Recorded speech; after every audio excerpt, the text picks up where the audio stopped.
Today we've got a bunch of drunk Scots, legal advice from Intern Brian, another brewery, another mug club, and 28 reasons beer makes soccer tolerable. Let's go!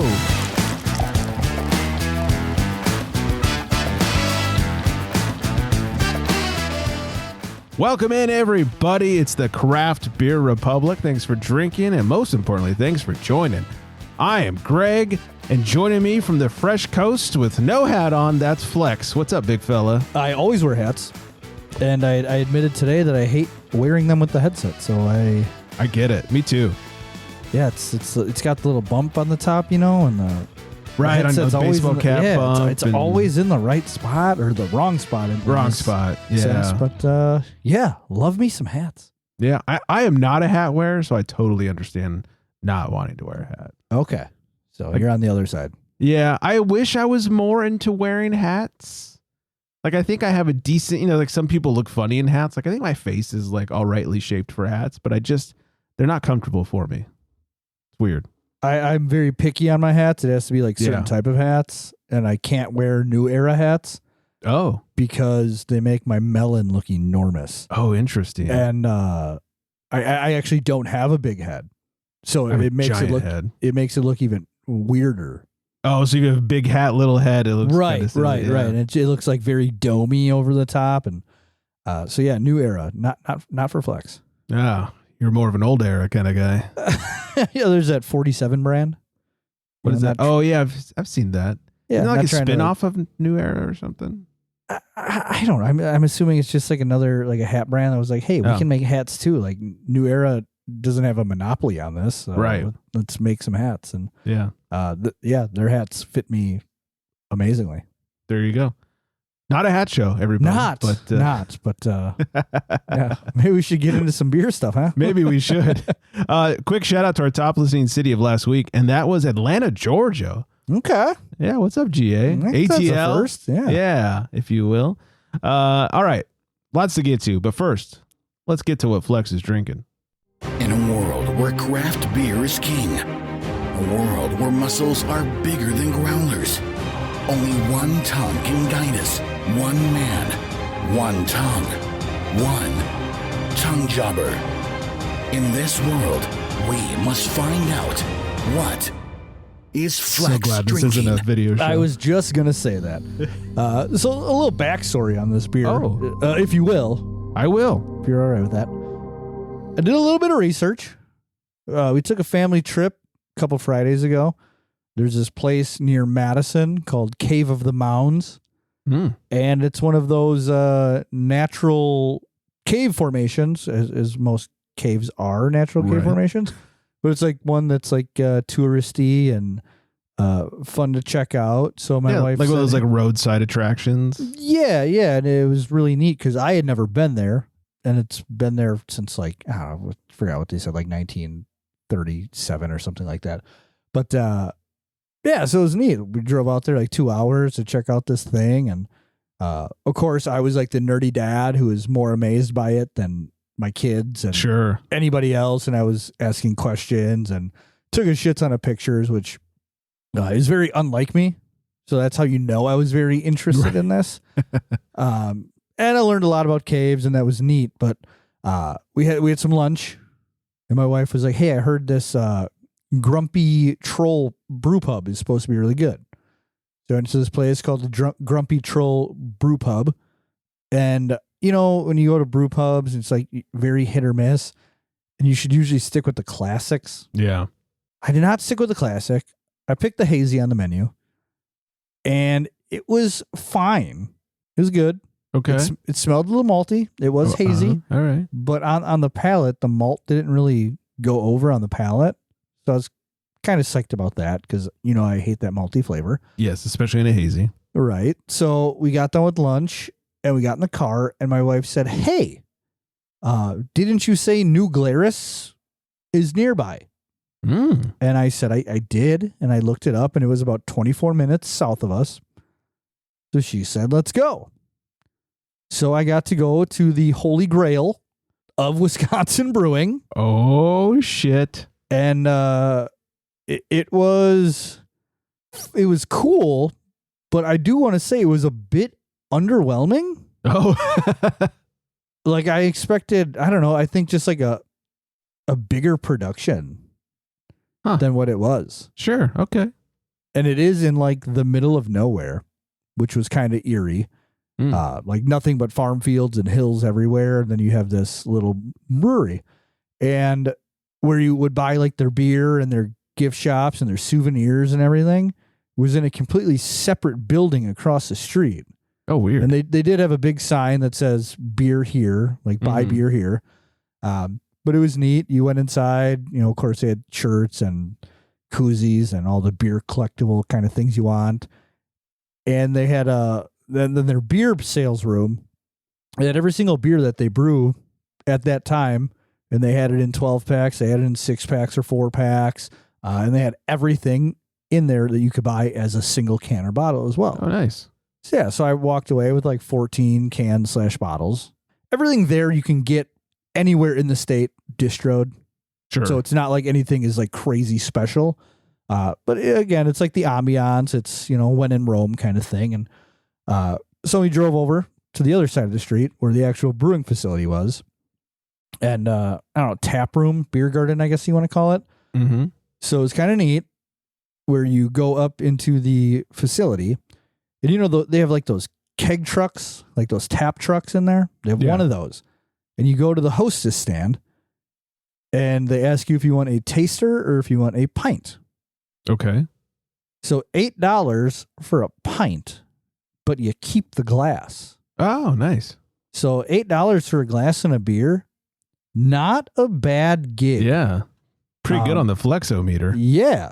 And there's like, I saw a couple people that had like cases of the glasses. So I'm assuming every time you buy a beer, you can get a glass, and then people were just taking home like 12 glasses. That's funny. So, yeah, I thought that was pretty solid. But so the beer I'm having today is called Pear 26. It is a fruit beer. Only 443 check-ins at this time on Untapped, and it's got a 412 rating on it. I have no idea what the ABV is. I'm assuming it's small. And no description on Untapped here, but there is a hefty note on the can, and it reads, luscious notes of pear totter between sweet decadence and bright orchard tartness. The perfect balance of 5 pear varieties traveled from the Pacific Northwest to ferment in our wild fruit cave. American wheat and barley, malted in Wisconsin and Minnesota, politely support this pear perfection. It's kind of hard to read this because I got to keep moving the can back and forth. Inspired by Berliner Weiss styles of brewing and the creative genius of our brewmaster, Dan Carey, a rare and unique triumph to celebrate the return of sunny days. Thanks for supporting the arts. So yeah, a little bit of a mouthful here, but neat can. This is like how their specialty cans are. Oh yeah, kind of neat, very simple. I appreciate the 12 ouncer. Yeah, and the beer name is like on the back, right above the description. It's not like this, it's just their new Glarus big label on the front. So I thought that was kind of neat too. Kind of makes it a little bit unique. And so this is a beer I got on tap there because most of the other stuff I had already tried. And ironically enough, I don't love pears. Oh, I think the flavor's fine, but eating an actual pear, the texture of it, it's I can see that. Gritty and it's like as Charlie Day says, it was like eating sand. So anyway, on the old nose buds here, definitely a pear tartness, like a sour pear, which usually you don't, pay money for, but in this case, it does sound wonderful. We'll dig the old tongue jobby in here. Here we go. We already have, but sorry, I had to. Here we go. This is where I should insert the digging sound effect from a couple weeks ago. So I really enjoyed this beer very much. It is pear flavor, but it's not like over the top, like a over fruited kind of thing. The pear is there, it's present, and then it comes with this I'm going to say perfect, like 100% perfect level of tartness Oh. to where it's not shearing off your taste buds Mhm. and making your like face cringe. It is absolute perfect tartness. Right before it hits that breaking point, it starts to dissipate back into that pear sweetness. A little low on the carbonation for my liking. I wish it was a little bit zippier. You love that effervescence. I do. I really do. But all in all, I talk a lot of shit about New Glarus only for the fact of, hey, Spotted Cow, it's beer, right? It's just Everybody fine. loves Spotted Cow. It's beer. This beer is really good. Nice. And I found it, at least according to Google, 5.39%. Okay. It's right in that crushable range. And super crushable. And yeah, 12-ounce cans. Everything's in 12-ounce cans or 12-ounce bottles there.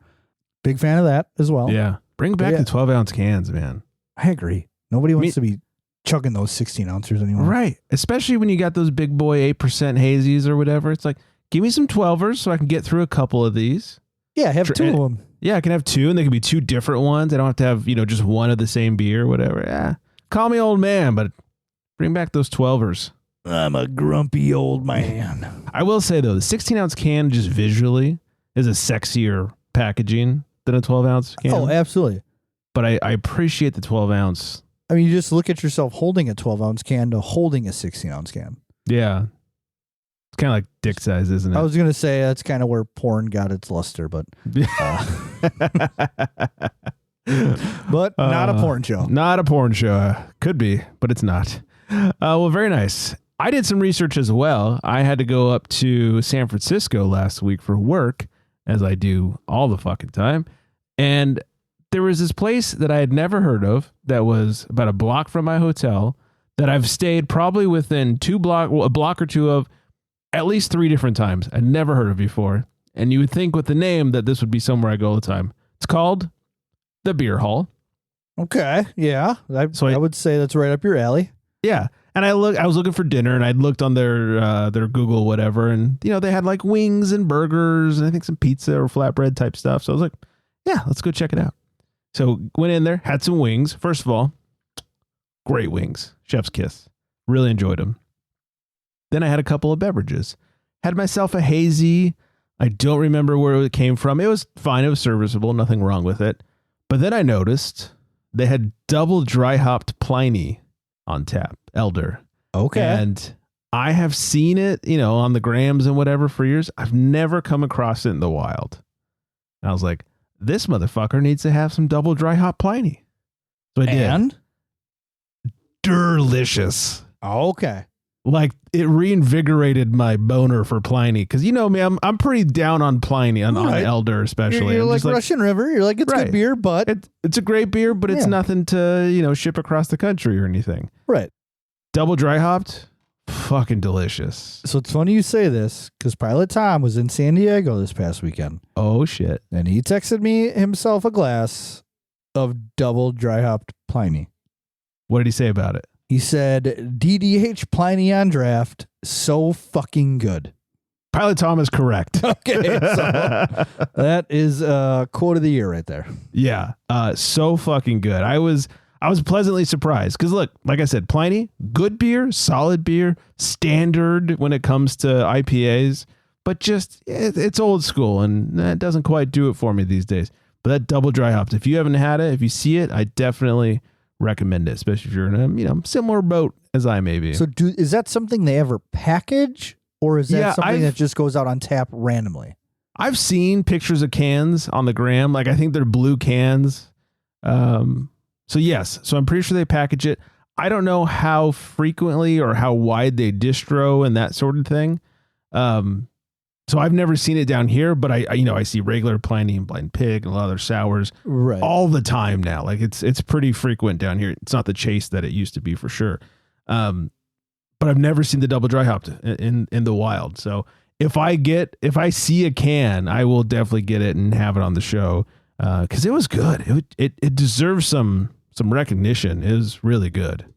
It kind of it was a lighter malt bill, I think, than regular Pliny. At least it felt like it. And it just brought some of that aromatics that Pliny is missing. Pliny to me is so like piney. Right. on the nose and the taste. And this really brought some lighter fruit and tropical notes and that sort of thing. So just a real nice beer to put down with some wings. Highly recommend. Yeah. Good night. Good night for sure. And now that I know that place exists, I will be going back for sure. Right, because you do frequent San Francisco. I do, monthly, basically. So, also, I think it was about 6 months ago, we talked about a local brewery, local to me, that was doing a mug club. And I was saying... Was that 6 months ago we talked about that already? I think it was like early January when we talked about this. Late December, early January. So I think it's been about 6 months. If you remember, I was pretty down on it. I said, look, for what you're getting, you have to have X amount of beers per week, which was kind of a lot. And it just, to me, it wasn't worth what they were advertising. Right. New brewery in town. Once again, I'm not going to name names. They're new. They're getting started. They have offered them their own mug club to members. Here's what it is. $150 a year, and it's limited to 100 people. You get a personalized mug, 20-ounce pours for the price of a 16-ounce pour, right. 10% off merch, free birthday pour, monthly member discount night. For first-timers, you get a welcome package, which includes a t-shirt and a hat, and like I said, limited to 100 members. Here's the math. If a pint, let's call it $8, then the extra 4 ounces is worth $2. So to make back your 150 in just beer, you have to have 75 beers a year. So 6 1/4 beers per month, basically. Not hard to achieve 6 beers a month. Not you probably want to not hard to do if you're A, single. Yes. B, have no kids. Also, or yes. C, you're empty nesters. And you live within like 2 miles of the brewery. That also helps. Yeah, you got to be close. And yes, you got to be able to just on a whim go, I feel like a beer at said location tonight. Right. Or go have dinner somewhere and be like, oh, hey, when I go stop back at said place and get said beer. Yeah. Once again, it just doesn't feel worth it to me. And instead of just complaining, I came up with some ideas and I ran them through chat. I'll admit, I used chat with this a little bit. I had chat do my math for me. Nobody's surprised at this point. I know. By the way. And I also gave it some of my like fun ideas and said, help me expand on this list. And because I feel like mug clubs used to be fun. Like, hey, you get the discounts, great. But you also get, like parties and special releases. And when I say special releases, I don't mean you get to drink it a day before everyone else does. Right. That to me means nothing. I'll come in on a Saturday instead of a Friday. Gladly. And not pay the $150 a year. Like that to me is so fucking silly. All right. So here are some of the things we came up with. Tell me what you think and feel free to add to it. A members only beer night. One small batch or experimental beer just for club members. So that'll never hit the menu. Eagle Park does that. Okay. Every month they have a members beer that isn't on the menu, but you go up to the bar and you can order, hey, I'll take the members beer of the month, whatever. And again, it's a small batch. We'll never hit the shelves. We'll never, I guess maybe if it's good enough, we'll hit cans. Sure. Experiment. Look, if it goes like gangbusters, I'm all for you then rebrewing it for the public. But let this be for the mug club. Right. So I know for a fact that brewery does that. Okay. Love that. This was a chat idea. Mug Club Olympics, trivia, Stein holding, blind tasting, other dumb prizes. I think that's fun. Yeah, that could be fun. I always think of the Office Olympics. That was my favorite episode. Such a good episode. A secret tap / password beer. Members get access to a hidden pour. That's sort of the same thing as the members only beer. Yeah, but I do love the password concept. Yeah, kind of old timey and right. You just walk up to the bartender and you say something like Snuffleupagus. Right. Say, oh, hey, yeah, you win the game. Right. Hey, blowjobs. That's not the password. No. Darn. Create a beer vote. Members get to help vote or pick the name of a beer, an upcoming beer that's being released. I'm down with that. That would be fun to be able to put your creativity into something like that. I like that idea. Yeah. Here's another chat idea. A better mug wall. Oh, here's the thing that bugged me. You're supposed to keep your own mug for this mug club. Like take it home with you and bring it back. And I'm like, come on. The whole thing is a mug club is you hang it up on the wall or on the ceiling or whatever. Right. And they should have an industrial sized dishwasher that they dishwash everything. Exactly. Better mug wall. Nicknames or funny titles instead of just names. All right. That's fun. Whatever. Annual party. I say monthly party or maybe quarterly party, with rare beers, games, awards, food, just anything to get community involved in craft again. Yeah. Or like half off for members, like every quarter or something like that. And allow them to bring a guest. And what if the guest comes and then wants to join your mug club as well? Right. Yeah. So anyways, I pared it way down. There were a ton of ideas, both from me and chat. Then chat kind of got crazy. It was like, here's 30, other ideas. I'm like, all right, chat, we're really going too far. So I pared it down. These just feel like fun ideas that also add a little community to it. And just, once again, try to make craft fun again. Yeah, I like it. Thank you. I definitely like that. It definitely has to make it feel special. Like something to make it feel special, not just like a run of the mill, hey, you paid us $150. Now good luck getting your money back. Yeah, it's sort of starts to feel like a Costco membership. Like you've paid your dues and now you get your discounts on whatever it is. Right. And that's it. There's no like fun stuff with it. Or your grocery store membership, whatever. Put in your phone number, get your discount, get the fuck out. Right. And I understand, like, it's essentially, it's money going straight to the brewery to help out the brewery. Totally. Right. I get that. That's first and foremost, number one, right? But then at the same point, it's like, don't waste if I'm helping you out, don't waste our time. Like, let's, you got to have somebody on marketing or something that can come up with this stuff. Or like my friend Greg here knows how to use Chat GPT. Same thing. Yeah. You give it a few ideas, gives you a few back. Yeah. Anyways. So, all right. Before we get to what I'm drinking, let's check in. Intern Brian called. Remember last week we had Florida man who was driving backwards down the highway because his car was supposedly stuck in reverse. Well, this is, of course, a legal issue. So Intern Brian called in. Hello, no one is available to take your call. Please leave a message after the tone. Hey guys, this is Intern Brian calling. I'm actually on my way to court right now, so I figured I would call and comment on the last episode, Florida man driving reverse on the highway. I would take that case in a heartbeat. You know why? Because the police have to demonstrate that there's a legitimate safety issue before they pull you over. And if that guy had working signals on the back of his car and the front of his car, I would argue that he could signal and he could drive. So I might not win because obviously, and I know this, the rational idea is car stuck in reverse, have it towed. But I think the most important thing and the most impressive thing about that Florida man story is that guy was not under the influence. I mean, he was probably under the influence of meth or something, but he wasn't under the influence of alcohol, and he was driving. And that is awesome. I see you, Florida man. If you don't have an attorney already, you're shit out of luck because I'm not licensed in Florida. But good on you, man. I feel like the license in Florida must not be hard to achieve. I would assume not. I feel like they just hand it to you when you turn 16. They're like, nope, no test. Just see I mean, the to get licensed as a lawyer. I mean, in Florida, same thing. Yeah. You turn 16, here's your license. No test. Have you ever had an argument with somebody? Yeah. Congratulations, you're a lawyer. Yeah. I wonder, like, is there a law against driving backwards as long as everything else you do is safe and you're keeping up with traffic and all those other things? Yeah.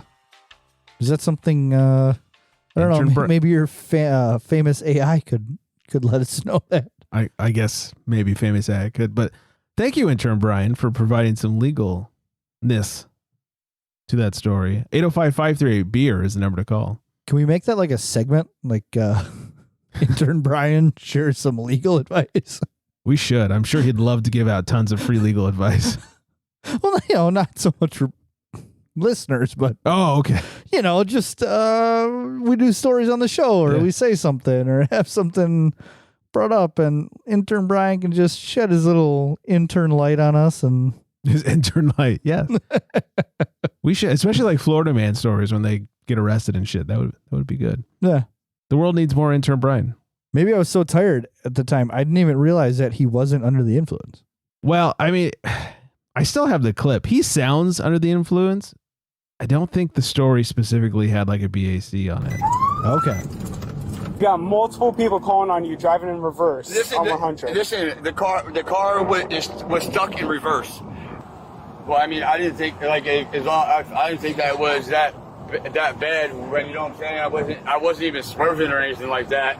We're driving fast. You're driving backwards on the road. Yeah, I mean, it's the same thing as if you No, were it's just not. reversed. No, it's Not, dude. Yeah. Get the cigarette out. Leave it in your mouth. Just turn around, put your hands around your back. Anyways, he sounds very intoxicated. I think he just sounds Florida. Yeah, that's I true. don't know. He just got bit by a gator or something. All right, before we get to some news, I'd like to tell you what I'm drinking over here.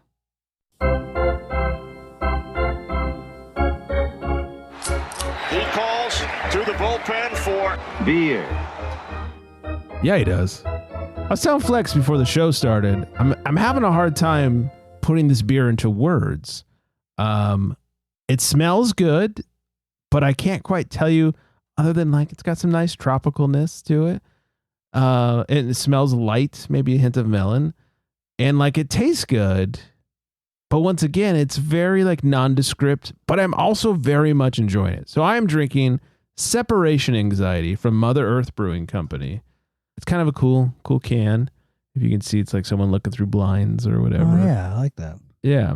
7.2% has a 3.9 on an Untapped. It's pretty fresh, only 209 ratings. Came out, about a month ago. Canned about a month ago, I should say. Nothing on Untapped, but on the can it says they use Strata CGX Crush, which we love, and Citra Cryo. I wonder if this is warmed up enough to get some different notes out of it. Let me dig in the nose buds. I'm not going to lie. Every time I hear Crush now, I'm just like, man, I kind of missed HBC 586. I know we made such a big stink. Yeah, the nose is very like tropical fruit salad. Like I said, I'm having a hard time picking out anything specific, but it smells nice. I would, make this into a candle. Tongue jobby, very similar. I'd say it's a more potent than the nose is, but it's good. I'm really enjoying it, but I couldn't tell you like one specific flavor that's sticking out, and it's just kind of a tropical fruit salad in a hazy IPA. Yeah, it's definitely hazy. Yeah, it's definitely hazy. Would drink again. I got one. This is not one of those cases where I think I would prefer to have gotten two. Wow. The world needs more 2-packs. That's how you know it's a good one. Yeah. Honestly, here's the thing. I would buy 4 of these. This is a great just hanging out beer. Like if I was going to have people over, whenever intern Brian comes over, I always make sure I got some good beer in the fridge and stuff. And I would definitely buy a 4-pack of this to share with people. This is a tasty beer. Nice. Well, I guess I never said it about my beer either, but I would buy a 4-pack as well, or 6-pack or whatever it came in. What did you buy? Just a single? I did snag 2 cans of this. Okay. Oh, you got the 2-pack. I did. I got the unofficial 2-pack. Yeah. But yeah, I got a bunch of different stuff from them, but 2 of these for sure. Nice. I got this from Trader Joe's, my favorite bottle shop. So in theory, I could go make a 2-pack, a 3-pack, a 6-pack, whatever I want, because you can just open shit up. I'm so jealous of your TJs. Yours doesn't let you do that? Well, it does, but the beer is shit. Oh, yeah. I think it helps because this is a California brewery. And I mean, we got Wisconsin breweries, but they have like 2 of them there. And one of them is like, and then the other one they had, the beer was just, Oh, that's too bad. yeah. All right, a little news before we get out of here. As if Blapple wasn't bad enough, AB is continuing the Busch Light flavor game into the summer. Following the Busch Light apple selling 2.3 million cases in 6 weeks, which I know what it is. I never saw one. What is it? The new one? Yeah. Lime? Busch Light Lime. Yeah. Back for year 2. Got it at work.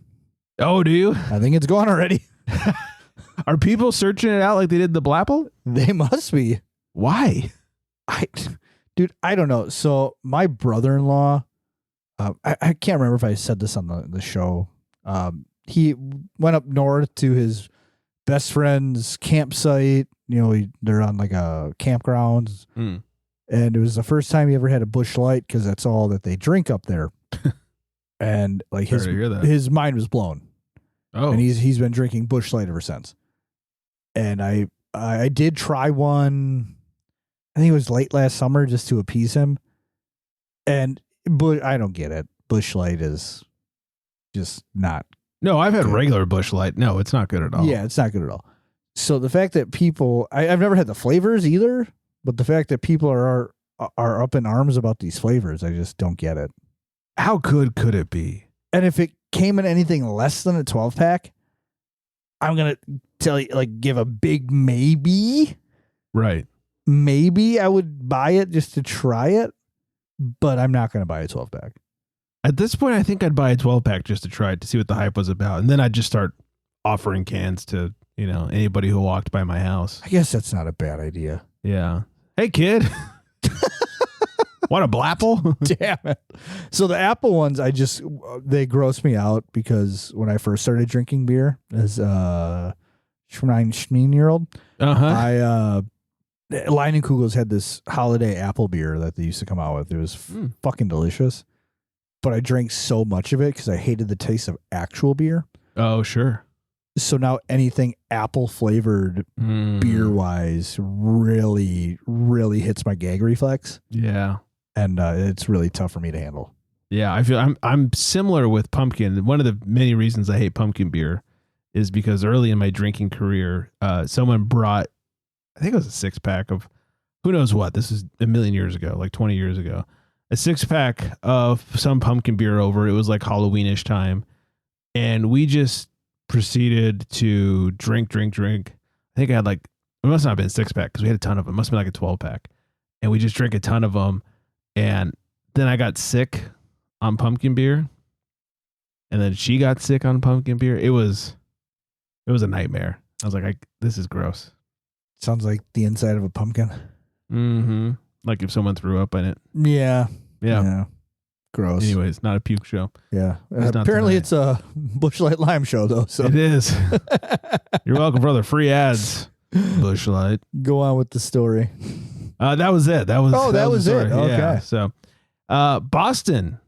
We talked about. I remember it was last week or the week before, but I think I expressed my feelings for how I feel about Boston. Boston bars say the Scottish soccer fans are drinking them dry. I have heard this. Yeah, Scott. I actually had multiple people send this story to me, so thanks to all of you. Scottish soccer fans are being credited with a boom in Boston beer sales that caused some bars in the city to run dry. Sam Adams' Boston Tap Room said the influx of Scottish fans in town to attend FIFA World Cup games caused it to sell 4 times as much Sam Adams Boston Lager from Thursday to Sunday as the bar normally would on a 4-day weekend. The tap room ended up running out of Boston Lager, leading the company to schedule an emergency delivery on Saturday morning. Wow. Noel Summers, chief operating officer at Hennessy's Bar in downtown Boston, the facility sold out of beer on Sunday. We've been here for over 30 years and we've never seen anything like it. We tripled St. Patrick's Day. Holy shit. Yeah. Paul Morris of the White Bull Tavern said his business also ran out of beer with a particular rush on Tennent's Lager, the most popular beer in Scotland. Pretty much everything we ran out of everything, Morris told NBC Boston, Tennent's being number 1. Federal Wine and Spirits in the financial district ran out of Budweiser and Corona on Saturday. Ooh, they reverted to Corona, huh? Yes. Or resorted to. Scottish got to do what the Scottish got to do, I guess so. An employee said one of the business refrigerators broke from being opened so many times. Jesus. All right. If it broke from being opened so many times, I feel like it was already on the fritz. I just can't. This is unreal. Yeah, this is nuts. I did hear that they were also bringing their bagpipes everywhere and they were playing. Oh, were they really? Yes, that is what I heard. Stereotypes are there for a reason, I guess. This one I pulled for Flex. The beer and ketchup partnership no one asked for. Ew. You love ketchup. Heineken and Heinz have announced a limited edition collaboration that pairs beer and ketchup in the same package. Okay, that's terrible. Do they call it Heinzeken? They should. Damn it. The special 6-pack includes 5 bottles of Heine's and 1 bottle of Heinz tomato ketchup, celebrating what the companies call an unexpected but familiar pairing. What is familiar about that pairing? What is familiar? The brand say the promotion is meant to highlight the connections people make over food, drinks, and shared gatherings, while embracing that idea that some of the best combinations come from unexpected places. Whether consumers see it as a perfect match or a strange one, Heinz and Heineken are officially making the relationship public. I just don't understand when have you ever drank a beer and you're like, you know what would go really good with this? You know what this is missing? Ketchup. It'd be one thing if it was like the beer comes with, a pack of hot dogs and a thing of ketchup. Yeah. Or like a pack of brats or something. Yeah. Not that I put ketchup on literally anything, but that's fucking weird. Like, have it come with something you might put ketchup on. Hey, this is coming with some fucking potatoes. I don't know. Some French fries. I love ketchup on potatoes and French fries. The only thing I would consider putting ketchup on at this point in my life, I think, is hash browns. Okay. Everything else, it's children's play. So I saw a Heinz commercial tonight that actually grossed me out. And I thought of you. Oh, good. So this is kind of a full circle moment with this story. It was a Heinz ketchup commercial. And it was about this family, and they were sitting down eating dinner, and this little girl left her broccoli on her plate. She didn't want to eat the broccoli. Oh, no. So she reaches for a bottle of Heinz ketchup. Oh, no. And starts squirting ketchup all over the broccoli. And the last scene of the commercial is her eating the ketchup-covered broccoli. And I said, fucking sick. That's disgusting. I would never do that. And that's saying something. Yes, that's crossing a line. Yeah, because if you're new to the show, one thing you should know is Fwexy loves ketchup. Yeah. He puts it on almost everything. But not broccoli. We found a line. That's fucking disgusting. But no broccoli, no Heine's. Yeah. Corn, if I get ketchup on my corn, I'm going to eat it. I don't care. That's weird. Well, if it's like on your plate and it gets into the ketchup, if you're having something else like fries or something. But no, broccoli. Fucking sick. Ugh. Yeah, no thanks. Hard pass. Be like putting broccoli in like your pasta sauce or something like that. Like you don't do that. I mean, I do put broccoli in like a cream sauce, but not a tomato. Right, sauce. but not like a tomato sauce. No. Like, let's chop up some broccoli and toss it in a pico. Like, you see how stupid this sounds? Hey, why is this pico so crunchy? Oh, just an awful commercial. Fucking weird. Super weird. Well, we'll end it with this palate cleanser. A hammered drunk British Airways flight attendant has been suspended for, being fun. The incident reportedly occurred last month when a group of 4 flight attendants arrived at the airline's layover hotel in Belfast at around 9 p.m. The crew headed straight to the hotel bar for a drink. By 1 a.m., the group was still chatting away in the bar, despite the fact that bar staff was tidying up and closing down for the evening. One of the female crew members headed to the bar for one last drink and was told that service had finished. At that point, she allegedly lifted up her top, exposing her breasts, and said to the barman, "What if I let you have a go on these fun bags?" No.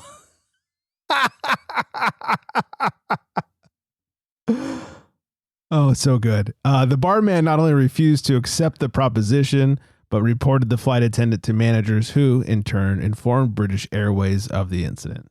British Airways immediately suspended the entire crew of 4 flight attendants. The entire crew? Entire crew. Had to dispatch a new set of crew to Belfast to bring back the plane they should have been working on the following day. The airline has confirmed that it is investigating the incident, with the spokesperson noting, "We expect the highest standards from our crew." While that might be British Airways' expectation, its crew certainly has a history of letting the airline down, with a long list of past misdemeanors attributed to drunken antics by flight attendants and pilots. The extensive number of incidents is, at this point, getting too numerous to list, but it includes, in 2022, British Airways aircrew were banned from buying an all-inclusive package at a luxury hotel in the Maldives after a newbie flight attendant was found collapsed and drunk on a beach at the resort. A year later, a British Airways flight attendant was arrested for being drunk and possibly even high on drugs during a flight from Gran Canaria to London Gatwick. I don't know. The same year, a British Airways pilot was terminated after it was discovered that he had been snorting cocaine off a prostitute's breasts during a layover in South Africa. And last year, a British Airways flight attendant was found by his colleagues dancing naked in the lavatory of an Airbus A380, high on drugs, following a layover in San Francisco. Clearly, they don't do background checks at British Airways. Clearly. Also, I want to party with the employees of British Airways. Yeah, we got to line that up. That sounds like it'd be a blast. I don't even know if I can hang. These guys know what they're doing. Oh, I definitely couldn't. I'm going to tell you that right now. Yeah, but I'm going to do my best. I would treat it more as like I would be like the documentary filmmaker, where I would just kind of be there to partake and view. But you do it like a nature doc. You're like, over there in the corner, the female crew member is offering up her fun bags. Yeah, she just released her fun bags. I love that she used the term fun bags. I haven't heard that. I haven't heard that since the 90s, I think. It's been a while. It has been a minute. Tell her she's wrong, though. Tell her she's wrong. I dare you. Nope, not going to do it. Can't do it. She's 100% correct. Thank you, ma'am. Thank you, British Airways. Yes, I'd like to party with you. Party the friendly skies. All right, that's all we got. I'm going to hit some music. Going to say hi to Vanessa. Hey, Vanessa. Hello, hello. I'm going to encourage you all to check us out at craftbeerrepublic.com. Follow us on the socials at Craft Beer Republic, at FlexMeBeer _ in between, 805-538-BEER. It's 2337. Mail at craftbeerrepublic.com. We got it all for you. Contact us and stuffs. Yeah. I do believe that's everything. I hope everyone out there is staying very well hydrated. And on that note, good night, everybody.